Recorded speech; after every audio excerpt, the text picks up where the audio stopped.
Folks, Los Angeles has done it again. We are the city of champions because when our teams are struggling, we entice the best players from around the league to join us because of our incredible natural landscape, our team's massive salaries, and our proximity to Hollywood, where athletes can quickly pivot out of their sports careers and into film, TV, and commercial roles. Why not join our team and get us a trophy? It works. And I love it. Yeah. In all honesty, I'm pretty happy to see the Los Angeles Rams win the Super Bowl in our own city, even if it was far too expensive for any normal person to attend in person to see it. And it was a really good game to watch. There was a lot of awesome plays. There was some real nail-biting moments and an extremely tense ending. So, look. The writers did a great job with this Exactly, yeah. Whoever wrote this, a true Hollywood ending. Yeah. There were some calls that you're just like, huh. But there was also some missed calls on the other side. It was a mixed bag. There was, But hey, look, I'm happy with the outcome. But while the actual play time of football maybe added up to 20 minutes, the real reason for everyone watching was for, once again, the commercials and the halftime show. I need that water cooler talk. Exactly. There's, I'd say 25% of the viewing audience is actually watching the game, and that's being probably generous. But when it's the Super Bowl, a majority of the people are watching it because it is it's an event that they can talk about. It's a cultural touchstone. Yeah, it's a community event. So you want to be involved, and so people watch it, and you get to laugh at the commercials, you get to cry at the commercials, you get shilled upon by crypto companies. And did we? That happened in some very heartbreaking ways, especially for you. Just ruined. But did the commercials and the halftime show, did it live up to the hype this time around? I don't know. Let's start out with the fact that we were actually quite surprised that there weren't more crypto and NFT advertisements this year. Though when they did pop up, they were pretty soul crushing, and apparently server crushing in one instance. Mm-hmm. So first and worst. Larry David, of all people, a hero of mine, let us all down in a very big way by starring in an ad for crypto exchange FTX. And it wasn't quite as horrible as Matt Damon's fortune favors the brave bullshit, but it did insinuate that by not investing your money into cryptocurrency, you were actually missing out on something as monumental as the invention of the wheel or the light bulb. Mm-hmm. And it was the kind of ad where you're watching it and you're like, this is funny. This is a good ad. You don't know what the ad is for until the very end, until it hits. And when it hit, I was like, fuck you. No. God damn it. I saw it. This one I saw coming because I was like, the fact that there is no like branding in this at all or anything like that. They are hiding the fact that this is going to be a crypto ad. And I was on Discord, ready to message Elliot the second it popped up. And I did. And I went, Larry David crypto shill ad. And Elliot writes back and he goes, I screamed at my TV. Yeah. It's basically, it was Larry doing his Larry character. We're like, oh, Larry, you got to check He's wrong about everything. He's like, I don't know. I don't see it working. All the most pivotal inventions in history on purpose, him being wrong about. And then the last one, you should put money on FTX, buy coins. Yeah. Listen, Larry David is almost certainly not a crypto guy who would actually go out there and shamelessly shill crypto shit organically like some celebrities who just have fully bought in and drank the Kool-Aid. All day on Twitter, Instagram, and TikTok just telling people to buy certain things. He got hired to be the character that only he can play in an ad. Yeah. Probably got paid quite a bit. He doesn't really need the money since he's already a fucking billionaire. But who doesn't want a little bit more? I guess. Yeah. Still, just a massive bummer to have one of our idols in bed with a crypto exchange that might not even exist a year from now. They're going pretty. It's like them and Crypto.com. Really, if they fail, it will be spectacular because FTX owns. They're all in bed in different sports leagues. Crypto.com obviously bought the Staples Center, so now System of a Down has to change the lyrics to beyond the Crypto.com arena, you can see America. And then FTX, very in bed with like the MLB, all of the umpires were wearing the logos and stuff. But there was another exchange, Coinbase, and they also... This is dumb. Everyone loves this. I don't know why. Well, this is annoying. In the sense that it worked as an ad. It was a successful ad, but it was too successful. If it was for anything else, it would have been like, oh, that was a unique way to, Yeah.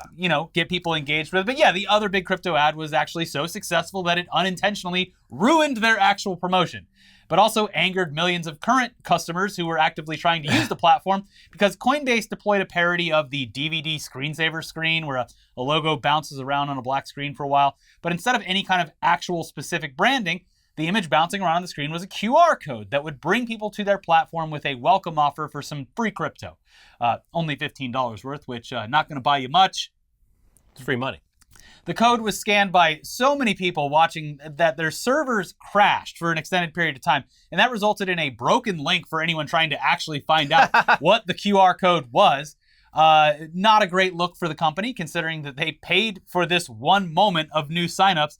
You would think that on one of the most highly watched events, live events, you would have anything to protect the massive influx of customers, especially when the ad is reliant on the interaction. Like, this isn't just like the Larry David thing where it's like, oh yeah, maybe someone will go check out FTX sometime, I guess. This is, you're activating the base. Everyone in America, go to this website at the same time. Do a DDoS on us. But yeah, the fact that the people who maybe would have signed up by going to this couldn't even get to the website, and also that the company now seems ill-prepared for a spike in traffic. Not a great look. Not something you'd like to see from a company in the tech space. Yeah. Especially considering that their service has experienced outages before, mostly during the most inopportune times, like when a coin is crashing and people desperately want to sell in order to stop the bleeding. Oops, sorry, we're down right now. I know you want to get something out of your investment, but right now we're having a little bit of an issue. Yeah. You're going to have to hold a little longer. Yes. We're actually saving you from yourself. Yeah. Mm-hmm. No, you're gonna hold. Yeah.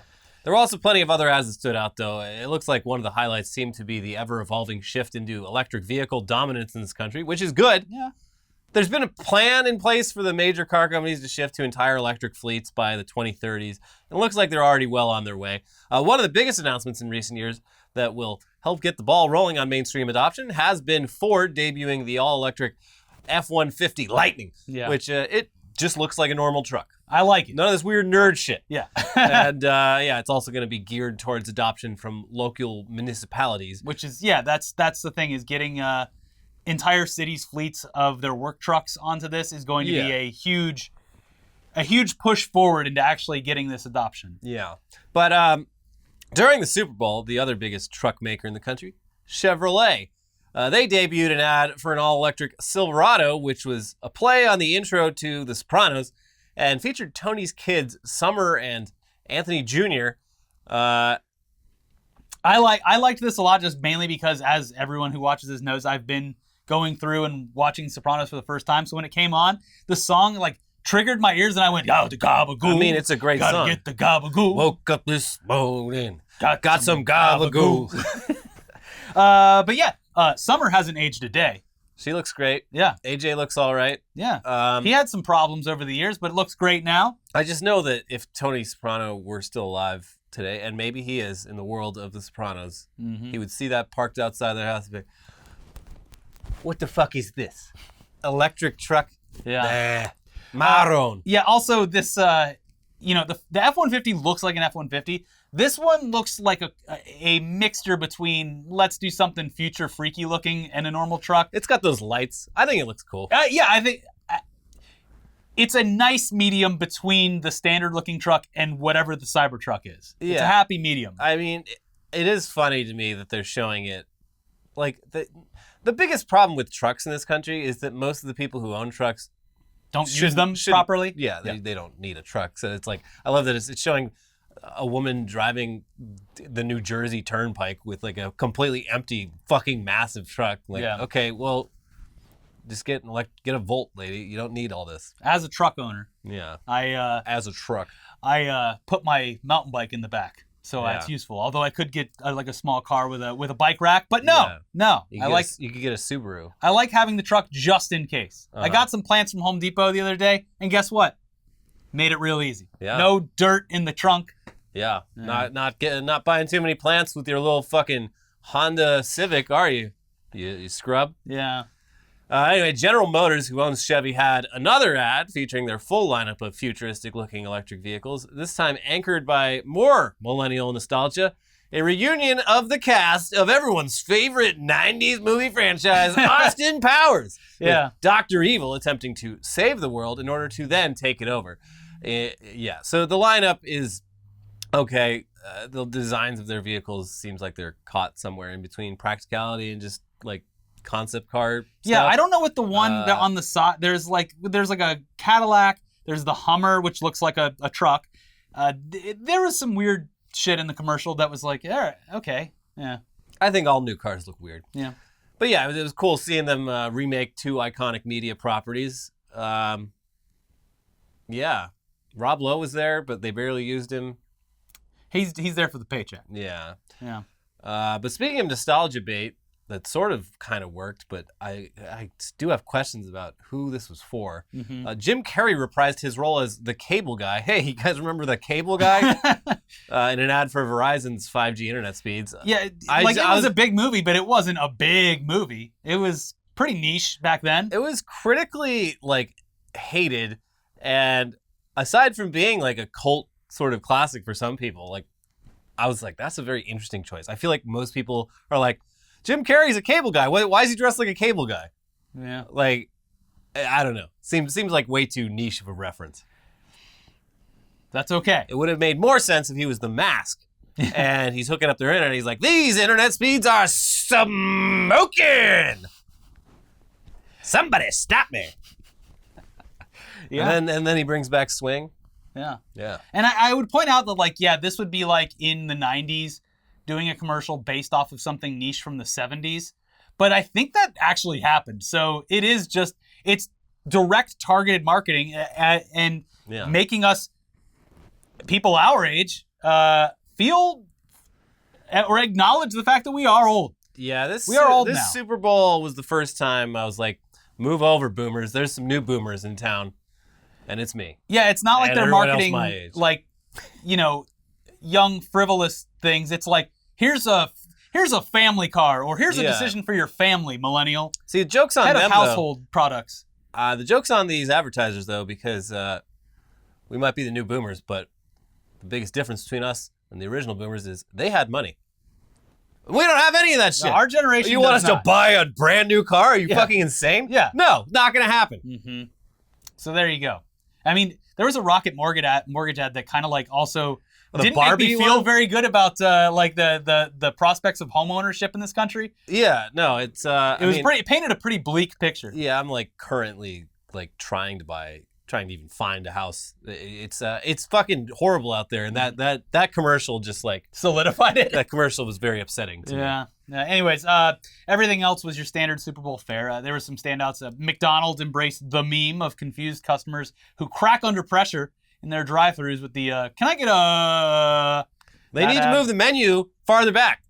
You can't see it until you're there. Hard to take it all in. Yeah. But that featured a surprise appearance from someone who is currently very publicly cracking under pressure, Oh, Kanye baby. West. Yeah. And we'll talk about him in a second. There was the Lord of the Rings Amazon series trailer, which, hey, it looks great. It kind of looks a little too polished for me. Maybe I have rose-colored glasses about the original trilogy. But one of the main character shots, like in the beginning of the trailer, looks like a video game. Yeah. Which kind of threw me off. But I don't think it looks very good. I'm still excited for it. I'm excited for it, okay? I hope that it's good. I really do. Yeah. And so does Amazon, because they poured a lot of money into They this. did. They did. That comes out in September, I believe. So it's a while. Yeah.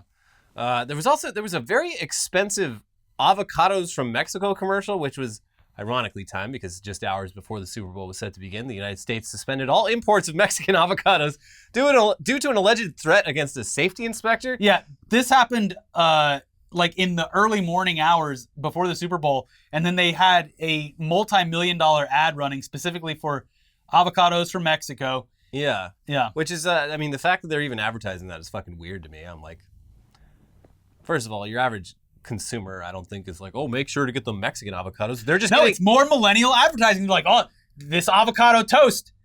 They love the avocado toast. But they're already buying the Mexican avocados because they're cheaper than the ones that are grown like 5 miles away because of our beautiful globalized agriculture system we have here. Mhm.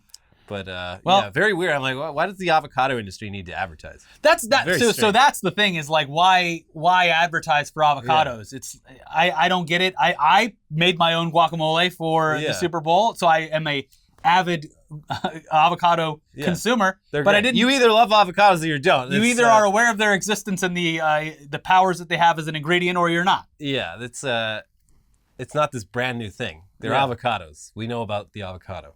I mean, I guess it makes sense because everyone kind of thinks that all potatoes come from Idaho because of that ad campaign, even though California is responsible for the majority of potatoes. Yeah. And also Florida and their oranges, even though California is responsible for a lot of And oranges. we make a lot of cheese here. I learned that from all those happy cows but who let me know that happy cows make better cheese. that Wisconsin, they got the ad dollars on, so it's asserting dominance in the market. I think regional dominance. I guess. It's very weird. It's like, who's fucking looking at the made in label on these foods? You're looking at the price. Yeah, even like highfalutin people are like, well, does it say organic on it? Are those avocados Mexican avocados? Nothing magical happens in the imaginary line at the southern U.S. border. Like, this is all. No, they're right by avocado country. the time they finally get here. Because the biggest problem is avocados that are too hard. Yeah. If someone could invent a machine that speeds up the ripening process or stops the ripening process or both, It just has to be, you're gonna it make a lot has of to be money. perfect. Yeah. No. In another ironic advertisement, BMW put Arnold Schwarzenegger behind the wheel of their car and altering traffic lights with his godly powers. He's Zeus. And this is an ad just weeks after his very public traffic accident where he allegedly made an illegal left turn on red and ended up driving his Yukon onto and almost completely over a Prius. Like a monster truck. Because he wanted to go through a light that wasn't Yeah. green. Well, he's used to driving a military-grade Humvee and getting what he wants. Yeah. Honorable mentions go to Guy Fieri's Bud Light Seltzer commercial, which officially established and visualized Flavortown as an actual place that we want to visit inside the metaverse. There's a Flavortown extended universe. Yeah, I like it. And he's the mayor. If I'm going into the metaverse, I want to go to Flavortown. Yeah. Uh-huh. The Bic lighter commercial where Snoop Dogg and Martha Stewart reminded everyone that they both smoke a ton of weed. That was interesting now that weed's legal in a lot of places. And Bic has a lighter specifically made for smoking bowls, bongs, and blunts. Cool. All Sorry, right. everyone that's currently in jail over weed-related crimes. Yeah. We're all smoking blunts now. Anyway, we will leave links to all of these Super Bowl ads that we mentioned down in the description below. If you want to watch some ads. Yeah, we don't even have an ad on this episode, Yeah. so go nuts on the This Super Bowl episode ads. is sponsored by Our TikTok. the NFL. Non-fungible league. I want to get the hat that Rob Lowe wore to the Super Bowl a few years ago. That was just the NFL logo. Like he's a referee. It's the funniest picture of Rob Lowe in the crowd at an NFL game with just an NFL hat. Yeah. As for the halftime show, it was awesome. It was great. It represented the city where the Super Bowl was taking place. I really liked it. Maybe it was the best since Prince. It made me feel old. Yeah. I mean, a lot of things made me feel old about this, especially the age of Cincinnati's quarterback, the age of the Rams coach, who is now the youngest coach to ever win a Super Bowl. There was a lot of things. This did make me feel old, but it also made me feel, happy about the place that I live and the music that came out in a great period of time for music. Feel real bad for the 50% of the stadium who just looked at nothing the whole time, though. They had a front and back. I don't feel bad for anyone that was at that back was stadium. just a wall. I don't feel bad about anyone that was at that stadium. They're doing fine. Yeah. But yeah, for whatever reason, this caused a lot of outrage and manufactured controversy. Apparently, there was a huge rumor that Eminem had asked the NFL specifically if he could kneel during the performance. And according to earlier reports, or something that someone just made up, the NFL had reportedly told him not to kneel. They explicitly said, do not kneel during this performance, but he did it anyway. And of course, that became a huge moment and a topic of discussion online. And it turns out that, at least according to their reps, not only did the NFL not discourage Eminem from kneeling, they were well aware that he was going to do it. Yeah. Because there's rehearsals for this. And also, they don't fucking care. It's the players they don't want kneeling. yeah. Yeah. Here's ESPN. The NFL denied reports that it attempted to stop Eminem from making the gesture. Quote, "We watched all elements of the show during multiple rehearsals this week and were aware Eminem was going to do that," league spokesman Brian McCarthy said. And the conspiracy online is that this gesture and the false rumors surrounding it were orchestrated to take attention away from Kendrick Lamar removing the lyrics from his performance that are critical of the police. Yeah. Dre still got still not loving the police. Yeah. But it might be true. Kendrick Lamar very specifically avoided those lyrics on purpose, but who knows? I mean, yeah, I don't know. Overall, the performances were pretty great. Yeah. The set design was great. My favorite thing was Dr. Dre pretending to produce. Yeah. But clearly, like, there's nothing happening up there. Yeah, he's got like a wall of like completely blank white faders, and he's like up there like touching the faders, and it's like, what? Who? It's a show, Elliot.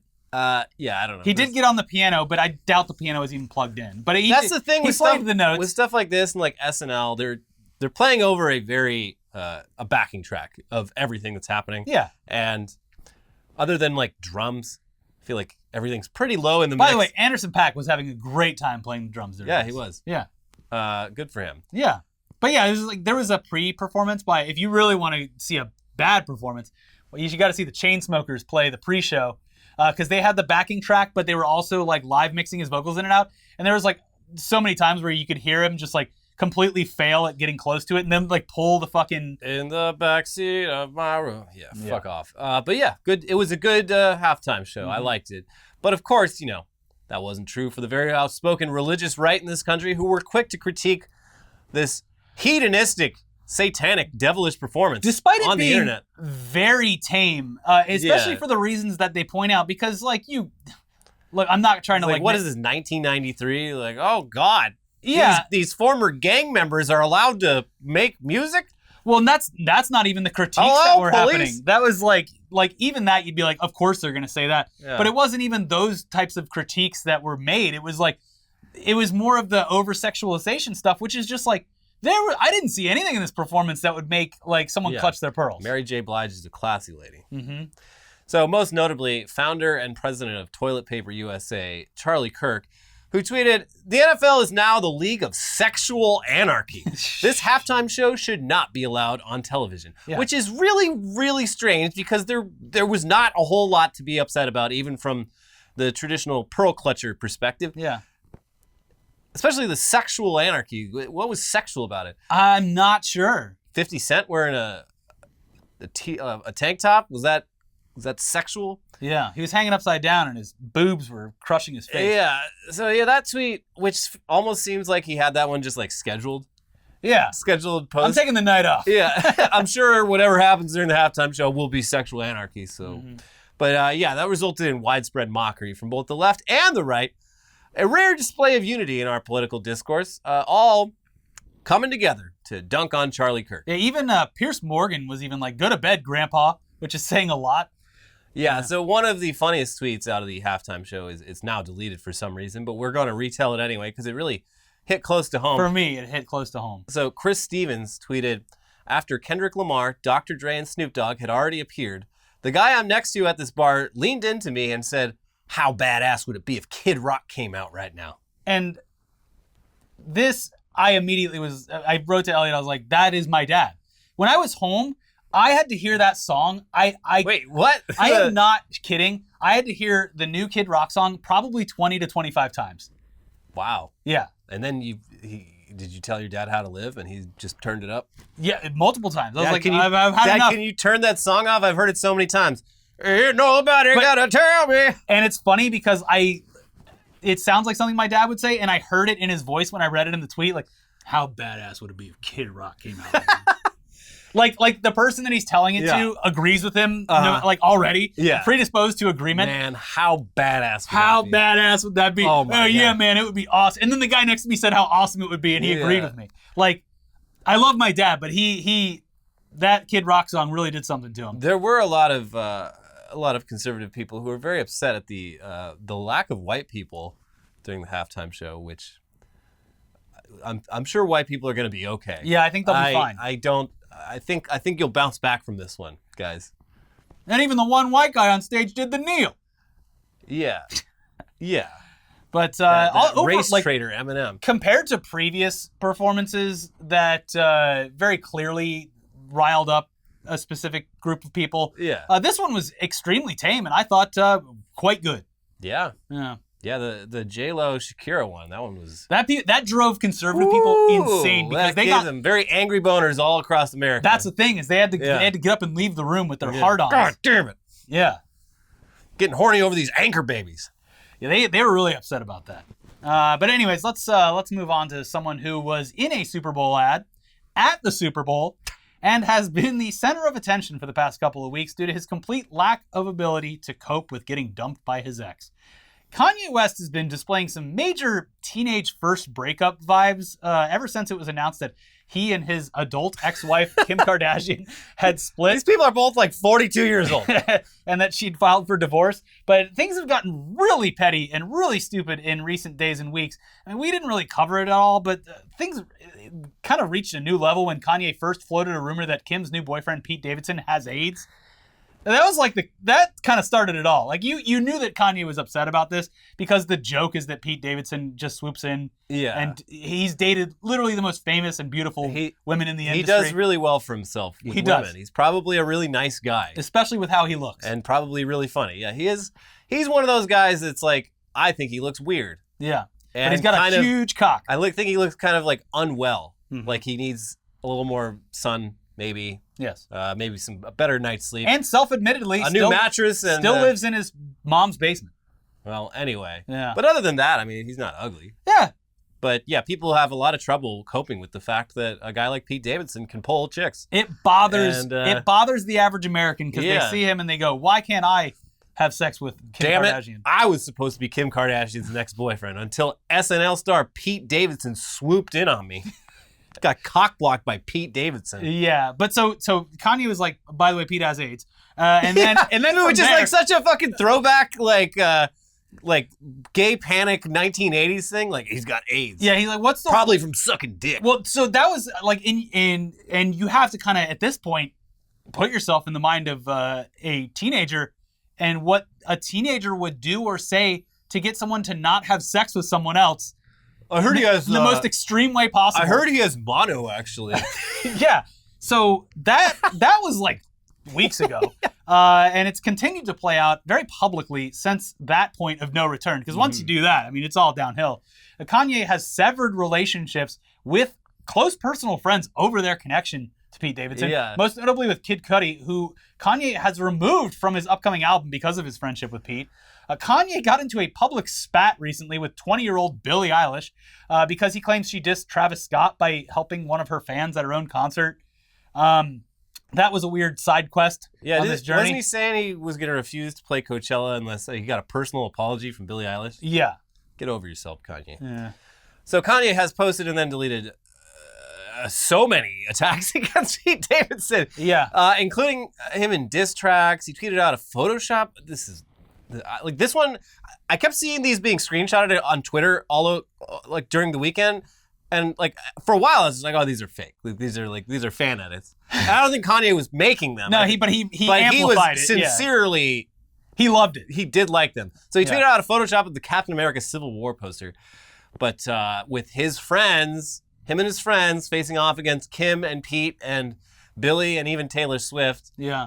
It said Kanye West Civil War. Yeah. He had his girlfriend on his side who is not his girlfriend anymore. They broke up on Valentine's Day. I can't imagine why a woman would not want to be with a man who won't shut the fuck up about his ex for a goddamn minute. Clearly not over his ex. Yeah. He claimed that Pete Davidson fucked Hillary Clinton. He did, to be fair. I didn't know this about Pete Davidson. It did make me think lesser of him. He has a tattoo of Hillary Clinton. Yeah, that sucks. Buddy. So maybe he did fuck her. Maybe he did. Yeah. Gave her that big D energy. I mean, she is powerful. That was when she was hobbling away in New York. That was Pete Davidson just had sex with her. Yeah. Yeah. She couldn't even walk afterwards. So Kanye offered SNL star Michael Che double his earnings if he would leave SNL to avoid working alongside Pete.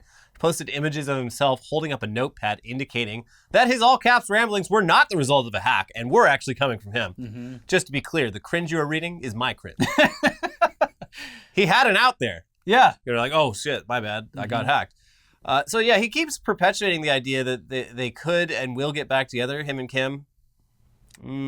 And then he showed up at the Super Bowl wearing an all-black mask with a bunch of tiny holes cut into it. And that's just more general Kanye stuff. But yeah, that would, even if the breakup hadn't happened, yeah, that's something that he was going to wear a mask regardless. Yeah, that was his Super Bowl mask. To top it all off, he and his most current girlfriend, the very lovely, beautiful, what's her name? I don't know. She Fox? Something Fox? Not Megan Fox. Julia Fox. There you go. From Uncut Gems. Yeah. A fine woman. Mm-hmm. She started dating Kanye. He immediately started dressing her in clothes that he clearly picked out for her. It was a bit weird because, Kanye goes around in all black leather and shit. It's a vibe. He's like, if we're going to be seen in public together, I need to dress you in matching outfits. Mm-hmm. And she had this... Michael Che made fun of that in his response to Kanye. Okay. He's like, make sure you tell me what you're wearing before we go out so we can match. So, yeah. So they broke up. Kanye and Julia Fox broke up after a whirlwind, 2 weeks? 3-week romance that does... pretty much everyone kind of agreed was clearly a rebound at best, and possibly just a fake relationship. Well, even if she was initially under the impression that he was falling for her, his constant, nonstop, very public attempts to get his wife back, would surely turn probably her not off. Going anywhere, but it probably wasn't that serious for her. Especially once she saw the invoice for this next attempt at winning Kim's heart back. So Kanye, on Valentine's Day, sent a truck, a literal truckload of roses to Kim Kardashian's house. Finally. Just dump them on the lawn. Yeah. So it's all just very weird and uncomfortable to watch. It's kind of pathetic. It's a train wreck. It's sad. Yeah. It's embarrassing. Pathetic again. Double pathetic. Again, we really just wish Kanye would get help, get back on his meds, because the man is continuing to kind of ruin his genuinely solid musical legacy, though it's now been 20 years since College Dropout, I think. Yeah, but it's only been 10 years since My Beautiful Dark Twisted Fantasy. I don't know. It's someone needs to take away this man's phone. That's all that really needs to happen. Do this weird shit in private. Yes. This is high school bullshit. Yes, it is. This is the very public celebrity response to if you were a teenager and just had gotten broken up with for the first time ever and your girlfriend immediately started dating someone else. This is terrible when you're 15. This is the end of the world when you're 15. This is the end of the world. What am I going to do? But this is Kanye going through this in his 40s. Yeah. Buddy. Come on. What he should do is go in and make the best rap album of all time. Because that's what this should be. This cause. Come on, Kanye. Everyone loves a sad boy. Yeah, now you should be re-inspired. Because when the older you get as a musician, you kind of lose that spark that made you write the good shit. You get too comfortable. Yeah, exactly. So use this. Kanye, use this. And don't just make a whole diss album against Pete Davidson. Yeah. Yeah. I think you're going to lose that fight. I'm pretty sure Ariana Grande already loosely did that anyway. Yeah, but that just increased Pete Davidson's profile. He's been Streisand affected up the dating ladder. Yeah. And I couldn't tell you one sketch that I've seen him in SNL that's memorable, but I know who he is because he's famous for dating beautiful women. Yeah. That's what he does. Apparently the King of Staten Island was a good movie. I haven't seen it though. I don't care. Yeah. Anyways, apologies, but we do have a really funny, very stupid NFT story. NFTs! To start off this week. You know how crypto bros generally have no idea how copyright and intellectual property rights work, but they also cry when someone right-clicks their JPEGs? Well, a recent doomed from the start NFT project just found out the hard way that you can't just make an NFT out of anything and get away with it. MtG, or Magic the Gathering DAO, was a crypto project based on Magic the Gathering cards that promised to deliver a crypto NFT card economy that would be wildly successful. Because why wouldn't it be? Yeah. Obviously, Wizards of the Coast, the owners of Magic, are just too stupid and blind to do it themselves. And obviously, we looked around. No one else is doing this for some reason. Yeah. No one else thought of just stealing Magic the Gathering card artwork and mechanics to turn into NFTs. Collectible usable NFTs. Yeah. What a brilliant plan. That could definitely not go wrong in any way. It's a great business plan. Let's go. Obviously, Wizards immediately sent them a cease and desist and also reminded the DAO that they already had plans to do digital assets of their cards anyway. Oh, that sucks. Yeah, but obviously, like, that's something where it's like, yeah, of course they're going to do that. But they already have the card game digitally, and MTG Arena? There's no need for blockchain. Well, money would be the thing. Yeah. Anyways, here's a summary from Web3 is going great. Needless to say, Wizards of the Coast sent them an email to inform them that their intended use of Wizards' intellectual property, including its trademarks and copyrights, would be unlawful. This prompted MTG DAO to publish a 20-tweet-long thread about why Wizards of the Coast is NGMI, not going to make it, where they accused Wizards of the Coast of unfairly discriminating against Web3 tech and Web3 communities by protecting their intellectual property. It's just not fair. It's unclear where MTG DAO will go from here. They wrote in the thread that they hope to help Wizards of the Coast see something like MTG DAO and Web3 in general as an opportunity and not a threat, but I suspect they will not have much luck convincing Wizards of the Coast to let them infringe upon their intellectual property out of the goodness of their own hearts. Come on. And like, come on, be cool. They're also ignoring the fact that clearly in the nicely worded cease and desist, they're already doing this. So they don't need your help. Yeah. But it is funny to just be like, they just don't understand the potential that we, a community of people who literally want to milk their product for money, have. The MTG DAO, much like Kanye West, a lot of trouble taking no for an answer. The full quotes from the DAO's responses, they're even better. Here's the full quote. To members of MTG DAO, I don't know exactly where we go from here. Wizards' position seems reactionary, but I don't currently know enough about copyright law to be confident about how a court would interpret this situation. Yeah, buddy. Who's to say? Anyone's guess. But I don't think the court case will go in your favor. But you should represent yourself, because that would be amazing.